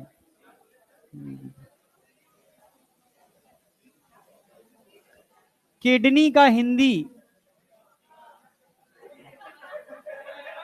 क्या?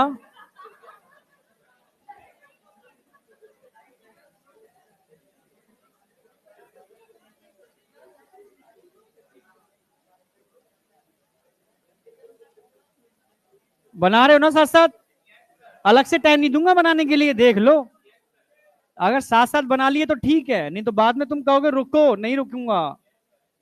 पूरा टाइम मिल रहा है।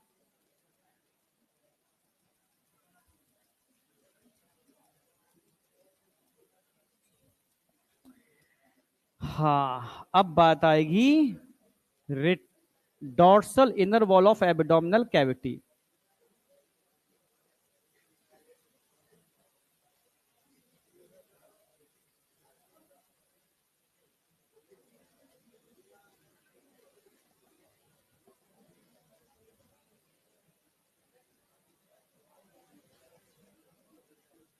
किडनी के अंदर क्या होते हैं? पायरेमिड, मेड्यूलरी पायरेमिड। क्योंकि कहां होते हैं इसके? मेडुला में।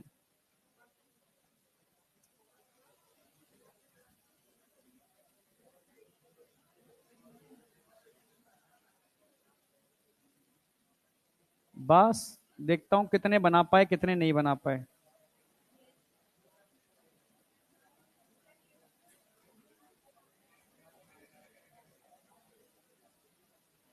छोड़ दो उसको, ठीक है।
देखो, किडनी के अंदर कोई भी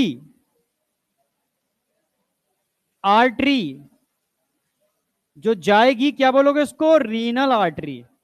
कोई भी वेन जो बाहर निकलेगी, क्या बोलोगे उसको? Renal vein. ठीक है। Renal artery, renal vein, clear है बिल्कुल? Ureter,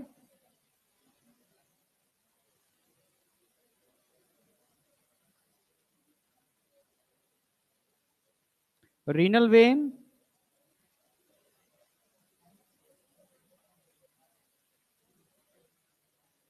renal artery. अच्छा, यहां पर एक एक होल होगा।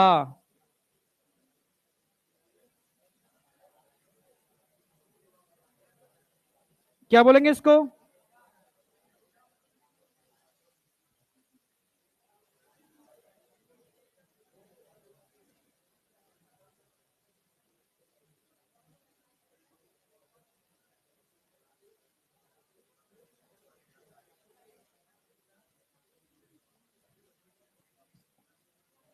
अच्छा, मान लो अभी मैंने बताया किडनी कहां होती है हमारी, रिट्रोपेरिटोनियल। कैसी होती है?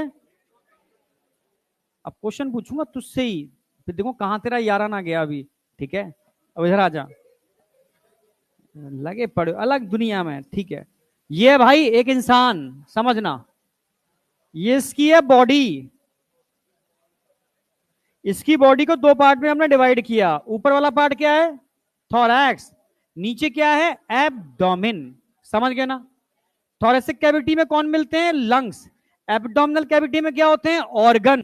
समझना, अब सारे ऑर्गन एब्डोमिनल कैविटी के अंदर एक मेम्ब्रेन के अंदर होते हैं, एक पैकेट के अंदर होते हैं। उस पैकेट को बोलते हैं, मेम्ब्रेन को बोलते हैं पेरिटोनियम। क्या बोलते हैं? पेरिटोनियम। समझना मेरी बात, पेरिटोनियम के अंदर सारे ऑर्गन होते हैं एक्सेप्ट किडनी।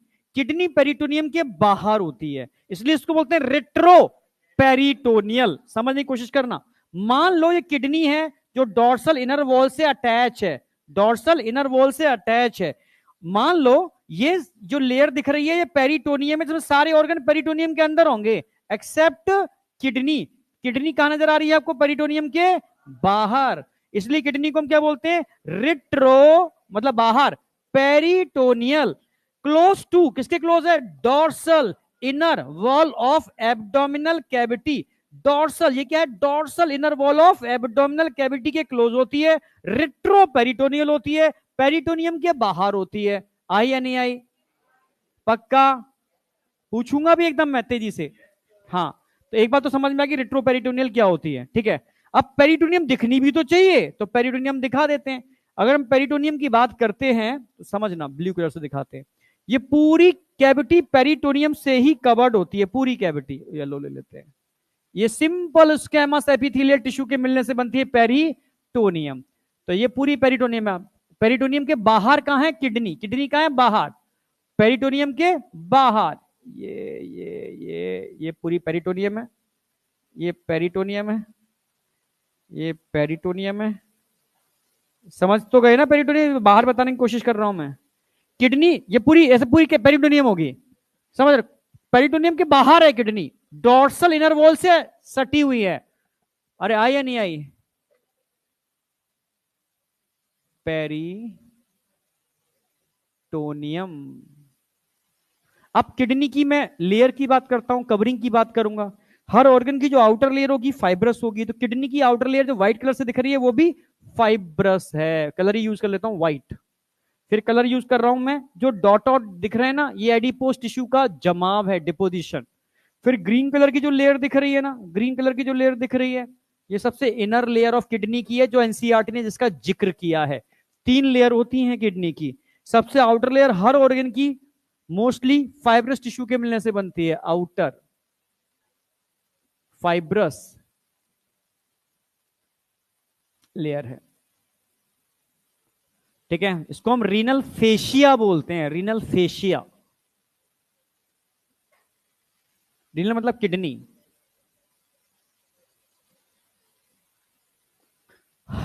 जो अंदर दिख रही है डॉट डॉट डॉट डॉट, इसे एडिपोज टिश्यू है, इसको एडिपोज कैप्सूल बोलते हैं, एडिपोज कैप्सूल। अंदर ग्रीन कलर की जो लेयर दिख रही है, ठीक है, इसको बोलेंगे, एनसीईआरटी ने इसी को दिया है, रीनल कैप्सूल। रीनल कैप्सूल, ये लिखा हुआ है NCERT में। रीनल आर्टरी, रीनल वेन समझ ही रहे हो, पेल्विस समझ रहे हो। पेल्विस कहां नजर आएगा आपको? ये वाला पार्ट, जो ये देखना, ये वाला पार्ट,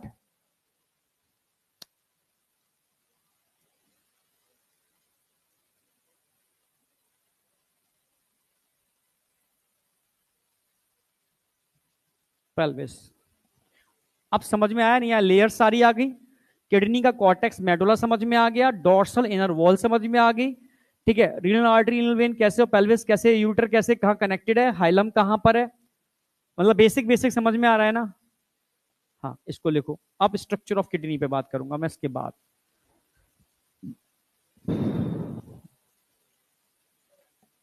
हाँ, हाथ उठाओ। बाहर होती है, होती है। क्यों क्या होता है? अब कारण थोड़ी ना पकड़ोगे तुम जा करके, ठीक है? अभी तो ये उसकी पोजीशन देखो ना, जहां लॉजिक कारण होगा मैं बता दूंगा, जहां लॉजिक कारण नहीं है छोड़ दूंगा मैं। अपने आप ही इसमें छोड़ता नहीं लॉजिक जहां कारण है। पर रेट्रोपेरिटोनियल होती है, क्यों होती है, क्या होता है रेट्रोपेरिटोनियल, वो मैं समझा दिया अच्छी तरीके से। बच्चों को समझ में आती नहीं रेट्रोपेरिटोनियल का मतलब क्या है सर। रेट्रो मतलब पीछे, पेरिटोनियम के पीछे होती है, समझ रहे हो? हाँ, पीछे, रेट्रो। हाँ, हो गया ना? और कोई भाई? हाँ, जल्दी करो, स्ट्रक्चर ऑफ नेफ्रॉन भी कराना है।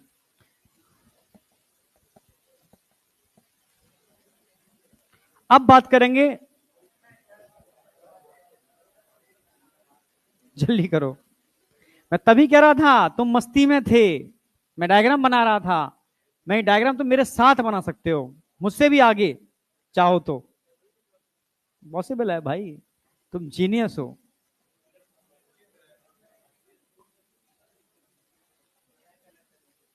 मजाक नहीं कर रहे हैं, कौन है मजाक वाला? मजाक कर रहे हैं? बस तू सोचेगा नहीं जीनियस है तो जीनियस बनेगा कैसे? थॉट में लेकर के आओ जीनियस है, समझ रहे हो ना? जब तक सोचोगे नहीं वो चीज होगी नहीं, सच बता रहा हूं, थॉट में लेकर के आओ, जीनियस है। समझ में आई?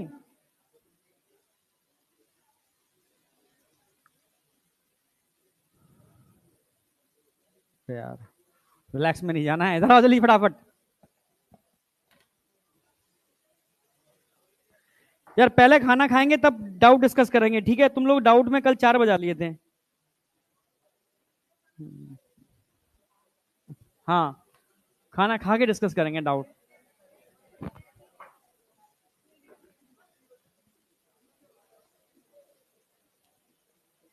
तुम लोग भी खाना ना खा लेना।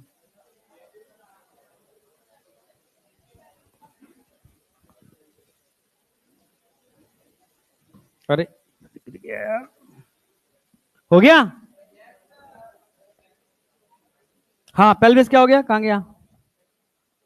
और ये पेल्विस का मतलब वो पार्ट जहां पर, अभी बता रहा हूं, अगले डायग्राम में यही बता रहा हूं। अब देखो, ये डायग्राम तो समझ में आ गया, इसमें तो कोई चीज ऐसी है नहीं जो नहीं समझ में आई हो, हाँ या ना? अरे बोल तो भाई। एनसीईआरटी से एक ही लेयर की बात की है, रिनल कैप्सूल। कॉर्टेक्स समझ में आ गई, मेडुला समझ में आ गई, रीनल कॉलम ऑफ बर्टिनी, इसका पूरा मैं लिख देता हूं, इसको क्या बोलते हैं? It is a part of cortex which present in medulla. देखो बाहर कॉर्टेक्स दिख रही है, लाइट लाइट लाइट लाइट, ये पिरामिड मेडुला के अंदर होते हैं, इसलिए इसको मेडुलरी पिरामिड बोलते हैं। क्या बोलते हैं? मेडुलरी पिरामिड, क्योंकि कहां होते हैं? मेडुला के अंदर। पर समझो इनके बीच में जगह थी, हमने क्या किया, कॉर्टेक्स को दबा के अंदर डाल दिया, ये अंदर, ये कॉर्टेक्स को क्या कर दिया? अंदर कर दिया। कॉर्टेक्स को क्या कर दिया? अंदर कर दिया। कॉर्टेक्स को क्या कर दिया? अंदर कर दिया। It is a part of cortex which present in medulla. ऐसा क्वेश्चन आएगा कि 4 ऑप्शन होंगे पार्ट ऑफ कॉर्टेक्स, इनमें से कौन सा है पार्ट ऑफ कॉर्टेक्स जो कहां होगा? मेडुला के अंदर। रीनल कॉलम या बटनी, तो हम जोड़ दे रहे हैं, रीनल कॉलम ही होगा क्योंकि एनसीईआरटी से आएगा। पहले आता था रीनल कॉलम ऑफ बर्टिनी, नहीं आया क्या? क्या आएगा? Renal column of Bertini. अरे भाई,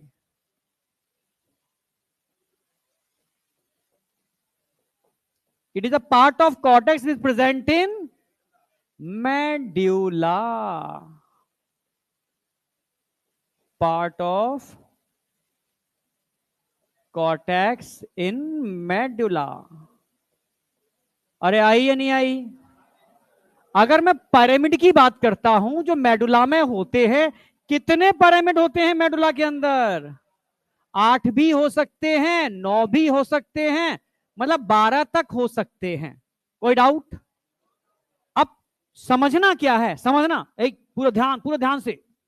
अगर मैं एक पिरामिड को बाहर निकाल दूं बाहर, समझना, एक पिरामिड को बाहर निकालते हैं,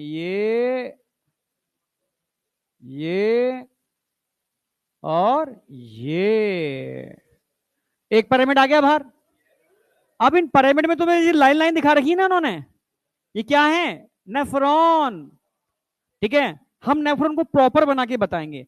नेफ्रॉन के अंदर इस तरीके से क्या होता है, वुमेन्स कैप्सूल, फिर क्या होती है पीसीटी, फिर क्या होती है लूप ऑफ हेनले, फिर क्या होती है डीसीटी, डिस्टिल कन्वोलेटेड ट्यूब। नहीं आया क्या?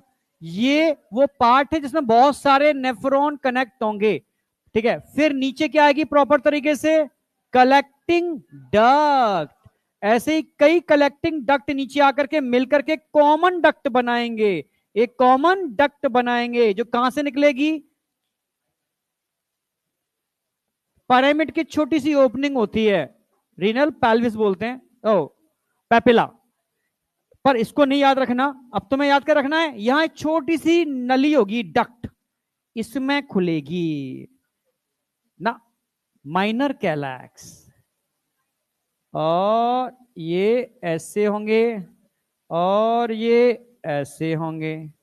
ये माइनर कैलैक्स है, 3 या 4 माइनर कैलैक्स के मिलने से एक मेजर कैलैक्स बनता है।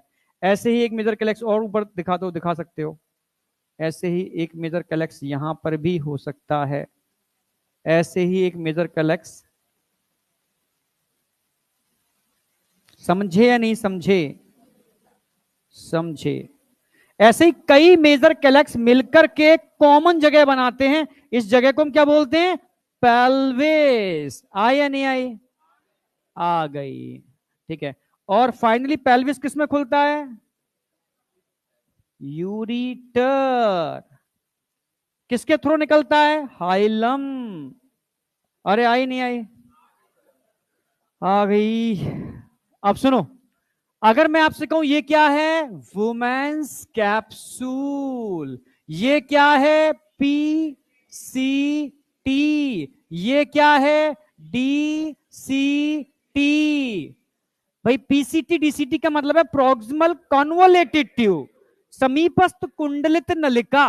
कॉन्वोलेटेड का मतलब है हाईली कॉइल्ड, नहीं आया? प्रोक्सिमल का मतलब है वुमेन्स कैप्सूल के पास, पास की हाईली कॉइल्ड ट्यूब, वो दूर highly coiled tube, DCT, distal convoluted tube. आई या नहीं आई? पक्का? पक्का?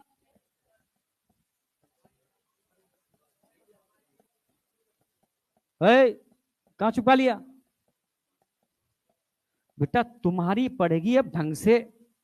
चलो तुम जाओ, तुम मैं और लॉन्च करो। यार क्लास के अंदर कोई कैसे मोबाइल पे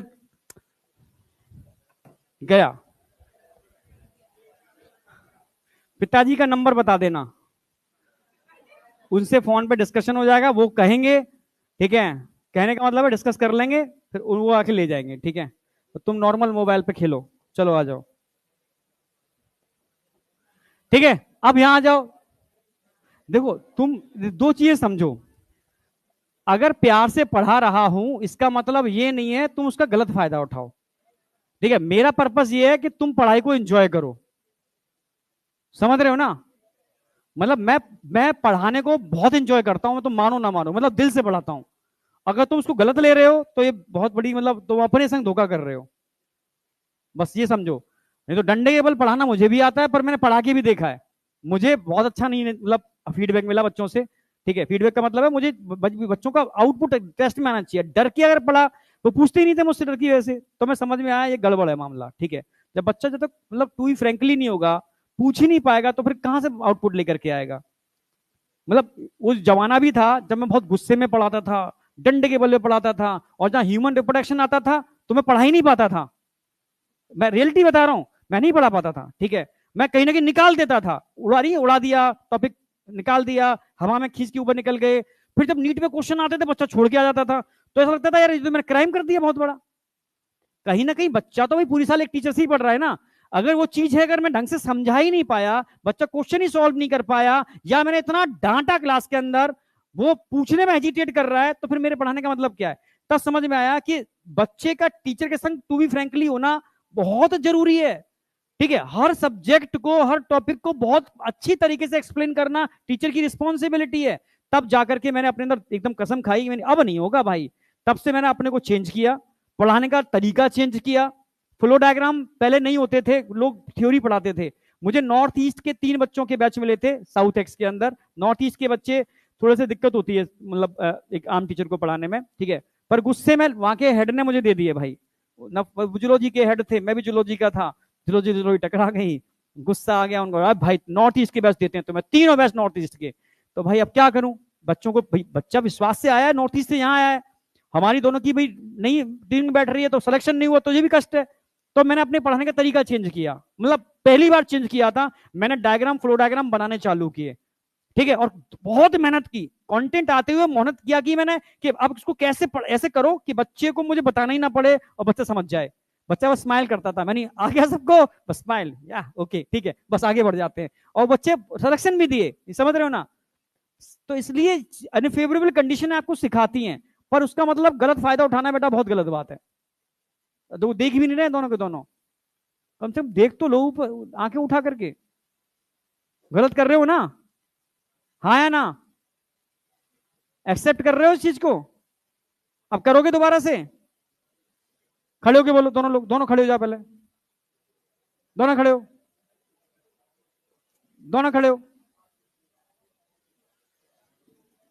तू कहां था बेटा, ये था बगल वाला शायद, तू तू नहीं था, तू भी देख रहा था ना मोबाइल, हाँ तो तुम क्यों खड़े हो रहे हो फिर भाई, जब तुम नहीं देख रहे हो खड़े करो। हाँ कैप में, ब्लैक कैप कौन था साथ में, है मैं तुझे ही देख के गया था पीछे, खड़े हो।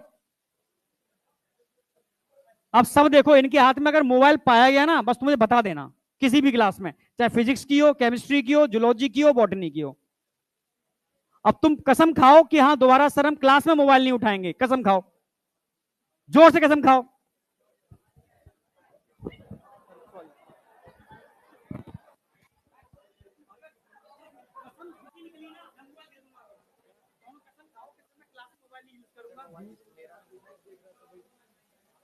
कर रहे हो, क्लास में मोबाइल नहीं देखूंगा, पीडीएफ देख रहा था ना, नहीं वही पीडीएफ देख रहा था, ठीक नहीं करेंगे सर, वही तो बोलो, नहीं करेंगे, नहीं करेंगे,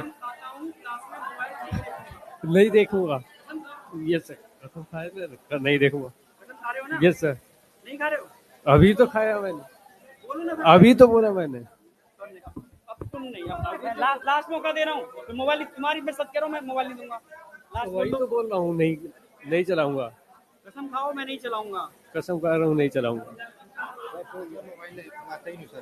ये लाने से मतलब नहीं है, क्राइम में तुम साथ दे रहे हो तो है, मैं नहीं देख रहा था, मैं इधर देखा। भाई कसम खा रहे हो ना, अब मैं मान गया, अगर इन दोनों ने कसम खाई है भाई, अगर कसम तोड़ी ना, सिलेक्शन तो नहीं होगा इनका, मैं मजाक नहीं है। बैल हो गई क्या, बैल हुई नहीं ना अभी, अरे बस खत्म खत्म खत्म खत्म। ये कहां मिलेंगे तीनों के तीनों, कॉटेक्स से मेडुला, फटाफट आ जाओ। अगर मैं बात करता हूं इन दोनों की, कहां मिलेंगे, इसको क्या बोलेंगे, लूप ऑफ, इसको क्या बोलेंगे, कलेक्टिंग, कहां मिलेंगे। अच्छा अगर मैं आपसे कहूं कि बेटा छोटी सी जो नली नजर आ रही है क्या बोलेंगे इसको, बड़ी नजर आ रही है क्या बोलेंगे इसको, कॉमन पार्ट को क्या बोलेंगे, इसको क्या बोलेंगे, यानी ये हो गया माइनर, इसको क्या बोलेंगे, मेजर, इसको क्या बोलेंगे, पेल्विस, अरे यार इसको क्या बोलेंगे, यूरिटर। अच्छा यूरिटर कहां खुलता है जरा बताओ, यूरिनरी, ब्लैडर कहां खुलता है जरा बताओ, कोई डाउट, अब किसी को कोई भी डाउट हो इस डायग्राम से रिलेटेड तो मुझे बताओ, हाँ बेटा पक्का देख लो। अब एक होमवर्क है, किडनी के स्ट्रक्चर में सारी चीजें ऐड कर दी हैं, नेफ्रॉन के स्ट्रक्चर में 2 बातें ध्यान रखनी है बस आपको, क्या क्या याद रखनी है, इसको क्या बोलते हैं, यूरिनी फेरस ट्यूब्यूल। क्लियर है? कितने होते हैं, नंबर कितने होते हैं, नंबर ऑफ नेफ्रॉन, बस दो लाइन कितने होते हैं, 2 इन बोथ किडनी। अगर नेफ्रॉन के स्ट्रक्चर, इसको क्या बोलते हैं, unit, it is a unit, unit समझते हो ना। अच्छा एक बात ध्यान रखना, अगर मैं आपसे कहूं किडनी में जो नेफ्रॉन के मेनली 2 पार्ट होते हैं, कौन कौन से होते हैं, एक तो network of capillary, network of capillary, क्या बोलते हैं इसको, क्या बोलेंगे इसको, ग्लोमेरुलस। अच्छा दूसरा क्या होगा, ट्यूबुलर पार्ट। ट्यूबुलर पार्ट की अगर बात करूं तो इसमें क्या क्या आएगा जरा बताओ, women's capsule, PCT, loop of Henle, DCT जो किसमें खुलती है, कलेक्टिंग डक्ट। बस एक चीज और ऐड कर दूंगा इसके अंदर, ये पूछा जाता है कि अगर इन दोनों को मिला दिया जाए तो मालपिगिन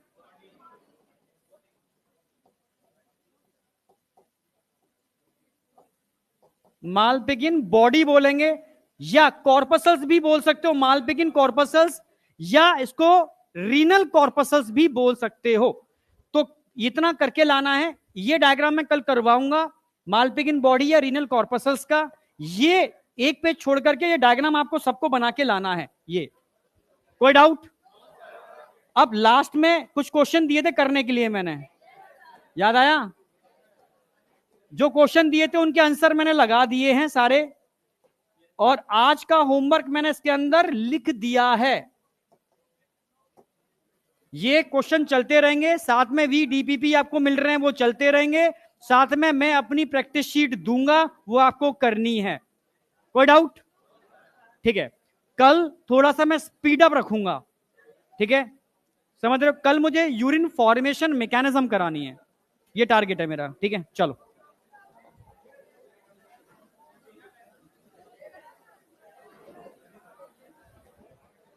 हो गया, हो गया, हो गया, स्ट्रक्चर हो गया, ठीक है।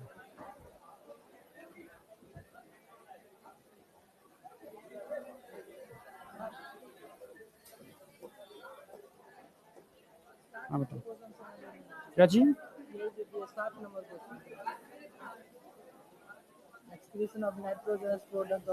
सेमी सॉलिड फॉर्म यानी यूरिकोटेलिक यूरिक एसिड। मैं कहता कबूतर क्या करता है, सेमी सॉलिड करता है ना, यूरिकोटेलिक, ए हो जाएगा। ये पिरामिड एक किडनी के अंदर 8 से 12 हो सकते हैं, ठीक है, हाँ 8 से 12 के बीच में हो सकते हैं। इनवॉलेंट्री ऑर्गन जितना भी होता है सर, इनवॉलेंट्री ऑर्गन को कंट्रोल करने के लिए ऑलवेज मेडुला ऑब्लोंगेटा। उसमें डाउट ये हो रहा है सर कि जैसे सेंसरी है ना, हाँ हाँ, तो सेंसरी मतलब ये न्यूरॉन जो है सर, सेंसरी न्यूरॉन, उसका एग्जांपल मतलब जैसे ऑप्टिक नर्व सेंसरी नर्व है, आंखों से कोई भी क्या हो गया,